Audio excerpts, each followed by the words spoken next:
116th Street, running east to west completely, 125th Street, and so many other spots. Probably take me all day to name them all. America's known heroin population of over 60,000 collectively shoots nearly 2 tons of opiates a year. More than half live within the tenement shadows of Harlem and the Bronx. When I first came to East Harlem in 1948, it was primarily a large Italian and Puerto Rican community. For our part, as far as the kids or the adolescents were concerned, it was constant warfare. There were many, many gangs. And it might be said that gangs were the main problem in East Harlem then. There was much bloodshed. And the ironic thing is that the only thing that united Italians and Puerto Ricans together was the use of drugs. For the ghetto dweller, heroin is a desperate bid for freedom, an escape from the despair of the tenement prison.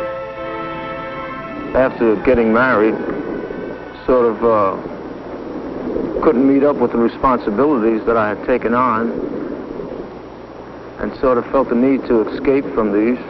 My first marriage, I've been married twice, has only lasted about 4 years, with continuously using drugs. I had 2 children. Right after my first marriage broke up, I was immediately married again. In fact, my first marriage broke up through meeting this other woman. I went along for about 8 months not using drugs, and finally I come back to getting the feelings of, trying to escape again. And I started using drugs 8 months after my second marriage. I feel that the main problem in the city at the time is environment. I would say that the good majority of the people that go on to heroin go on it as a result of their environment. The people they know, their friends, the ready availability to obtain it, and so forth. I started to use it. I started to sniff it just to be part of a group. I started to use it while I was in school. And one day I woke up and I was addicted. I woke up and I was very sick, and I didn't know what was bringing it about. But I did find out that as soon as I took some heroin through my nose, I got well. I felt normal.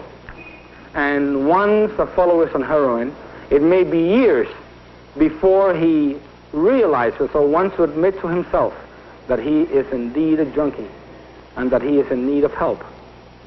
A fellow can start on narcotics, I would say, at any age, really, of course, and within a matter of 3 to 6 months, starting out at about $4 or $6 a day, he can work his way up to a $100 a day habit. I was using about over $100 a day. Everything I would get was to go through my arms. The Harrison Act of 1914, strengthened by a series of Treasury Department regulations, is the basic law restricting production and distribution of narcotics. Although the law does not refer to the addict himself, the implicit premise is that addiction is willful indulgence, meriting punishment. I feel that the people living in the metropolitan area are arrested more frequently and exposed to arrest, and the possibility of being jailed much more than the people in suburban areas, for the simple reason that a good majority of them, the majority of them, come from poverty homes. They don't have, in most cases, money for proper legal aid, although the city will provide them with some. What about you? Let me see what you look like. What are you doing with the needle in your hand now? Possession alone is sufficient evidence for conviction. Users, anticipating raids, frequently conceal their day's supply in a toy balloon, keeping it in their mouth. If apprehended, they swallow the evidence, knowing that they can retrieve it later. Are under arrest for unlawful possession of needles and unlawful possession of heroin. Following World War II, hard drug use, particularly among young people, was on the upswing. Public reaction surged, resulting in more stringent controls, stiffer penalties. The 1956 Narcotic Control Act spelled out the most severe and inflexible set of laws ever put on the federal books.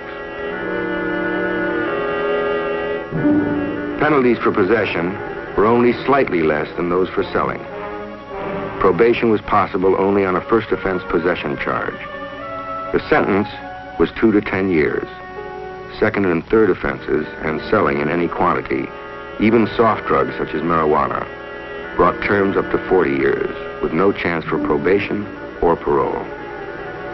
Selling heroin to a minor could bring a possible death penalty.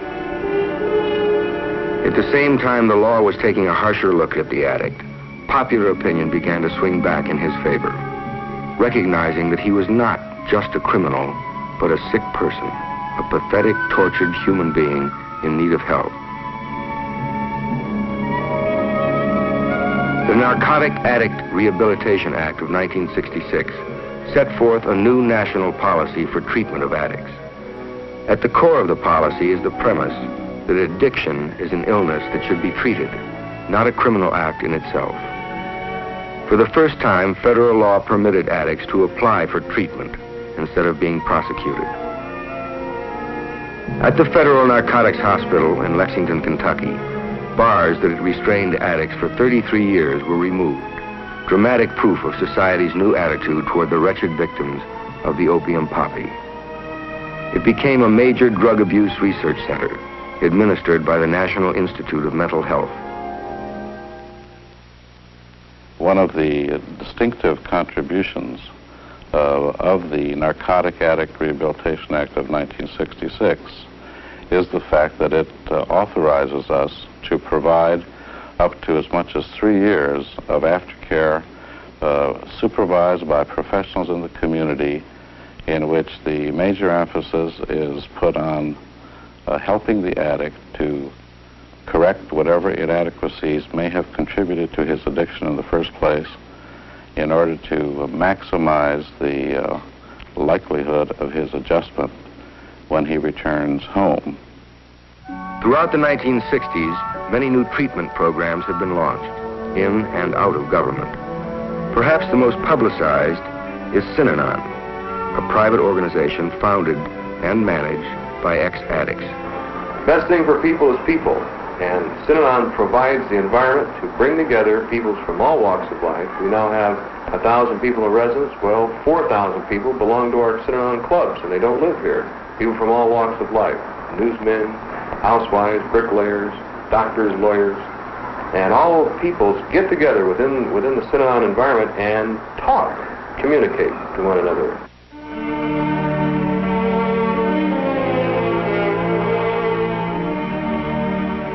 Some programs take their philosophy right to the center of the action, in the ghettos where drug abuse is rampant. Exodus House. Here, ex-addicts who have begun to remake their lives work closely with narcotic patients, right in the community where the drugs are pushed and used. Daytop Village is typical of the halfway house concept, where the addict is slowly eased back into society, one step at a time. In community extension projects like SPAN, the addict meets with citizens on the outside. He holds frank discussions with them on a group basis. When he returns to his community, he is more than just a law-abiding taxpayer. He is a civic leader, a doer, an activist. The drug problem, in all its complex facets, is a challenge to everyone. We are all potential drug takers, if not heroin, then tranquilizers, stimulants, sleeping pills, and alcohol. Even if we live in the country's finest communities, our children, at this moment, may be experimenting with marijuana, hallucinogenics, amphetamines. Tight laws and stiff penalties are not the answer. A former narcotics commissioner admitted that the mass flow of hard drugs into the United States could not be stopped even by the collective enforcement of the customs inspectors all the Treasury agents, the FBI, and the combined strength of all the armed forces. There are essentially two ways to reduce the problem. First, by attacking it on the user's end. Continued research and public enlightenment will increase our understanding of the addict and his compulsion to escape through drugs.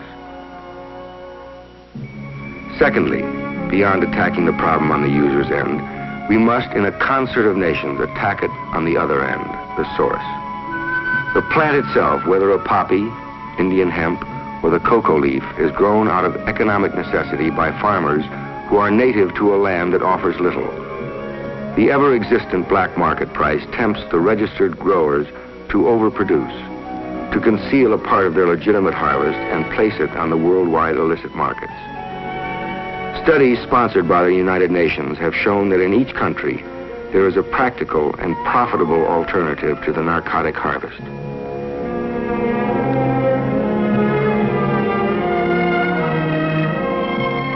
In the region of Baalbek, Lebanon, where 90% of the land was once planted with cannabis or marijuana, now grow commercial crops that benefit rather than destroy. Nature's strange gifts, which Thomas de Quincey called the abyss of divine enjoyment, have been with us for 60 centuries. But only in the last 60 years have we released the truly lethal derivatives.